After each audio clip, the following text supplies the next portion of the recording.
Bienvenue sur la chaîne de la PPM. Dans cette vidéo, on va voir l'étude complète des fonctions affines, c'est-à-dire leur tableau de variation et leur tableau de signes.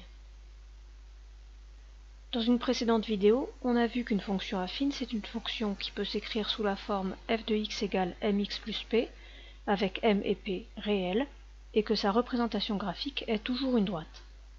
Dans cette expression, m s'appelle le coefficient directeur. Pourquoi ? Parce que c'est la valeur de m qui traduit la direction de la droite. En effet, si on part d'un point de la droite et qu'on avance d'une unité en abscisse, m correspond au nombre d'unités à parcourir en ordonnée pour retrouver la droite. M peut être positif s'il faut monter, ou négatif s'il faut descendre. Ainsi, les variations d'une fonction affine sont traduites par le signe de m. Si m est strictement positif, la fonction est strictement croissante.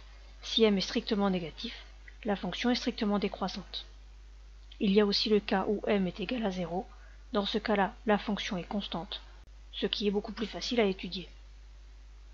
Mais étudier une fonction, c'est être capable de donner son ensemble de définitions, qui est toujours R pour les fonctions affines, ses variations, que l'on vient de voir, elles dépendent du signe de m, mais aussi son tableau de signes. Là encore, il y a plusieurs cas différents.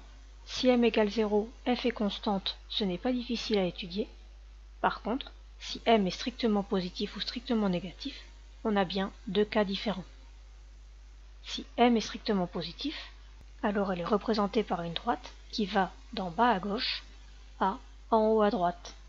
Autrement dit, les valeurs de f seront d'abord dans les négatifs, puis f vaudra 0 pour une certaine valeur de x qu'il faudra déterminer, et enfin, les valeurs de f seront dans les valeurs positives. Cela nous permet de réaliser le tableau.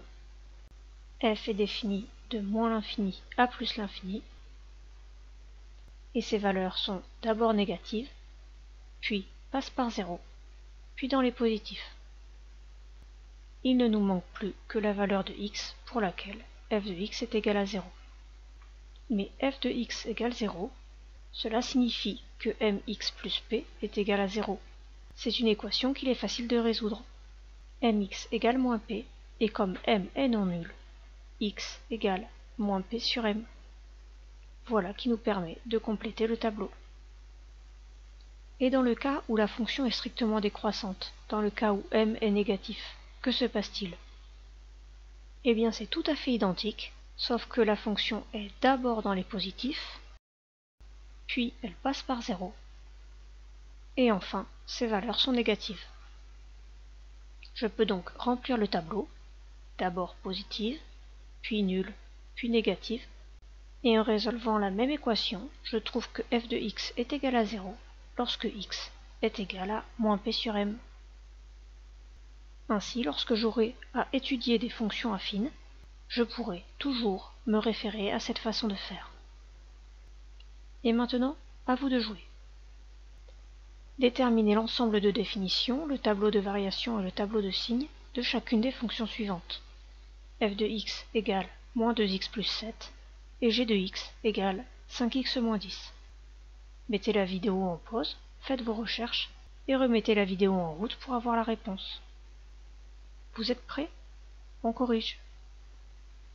Pour f de x, tout d'abord, quel est son ensemble de définitions?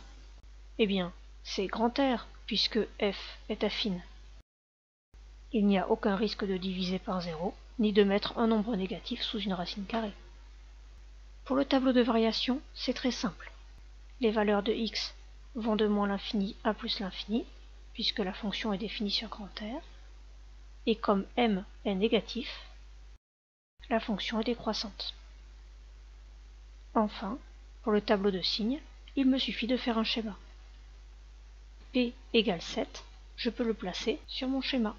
La droite coupe l'axe des ordonnées en une valeur positive, et la fonction est décroissante. Comme elle est décroissante, elle est d'abord dans les positifs, puis elle est égale à 0, puis elle a des valeurs négatives. Je remplis le tableau, et il ne me reste plus qu'à trouver la valeur de x telle que f de x est égale à 0. Je résous donc, f de x égale 0, cela équivaut à moins 2x plus 7 égale 0. Donc moins 2x égale moins 7, c'est-à-dire x égale 3,5. Je complète mon tableau et j'ai fini cette question. On peut faire maintenant exactement la même chose pour g de x. G de x est définie sur R car elle est affine. Son coefficient directeur est 5, qui est strictement positif, donc cette fonction est strictement croissante. Enfin, pour trouver son tableau de signes, je fais un schéma. L'ordonnée à l'origine est moins 10, donc l'intersection entre la droite et l'axe des ordonnées est en moins 10, et la fonction est strictement croissante. Je peux donc la représenter comme ceci. Grâce au schéma, je me rends compte que les valeurs sont d'abord dans les négatifs, puis arrivent à 0, et enfin sont dans les positifs. Pour cette fonction définie sur grand R, il ne me reste plus qu'à résoudre g de x égale 0, c'est-à-dire 5x moins 10 égale 0, ce qui correspond à x égale 2. Je complète le tableau et j'ai fini l'exercice. L'étude de signes des fonctions affines est très importante. On en aura besoin à la fois dans les tableaux de signes des produits et des quotients, que nous étudierons dans une prochaine vidéo, mais également dès l'année prochaine pour étudier le signe d'une dérivée. C'est donc une notion à maîtriser absolument.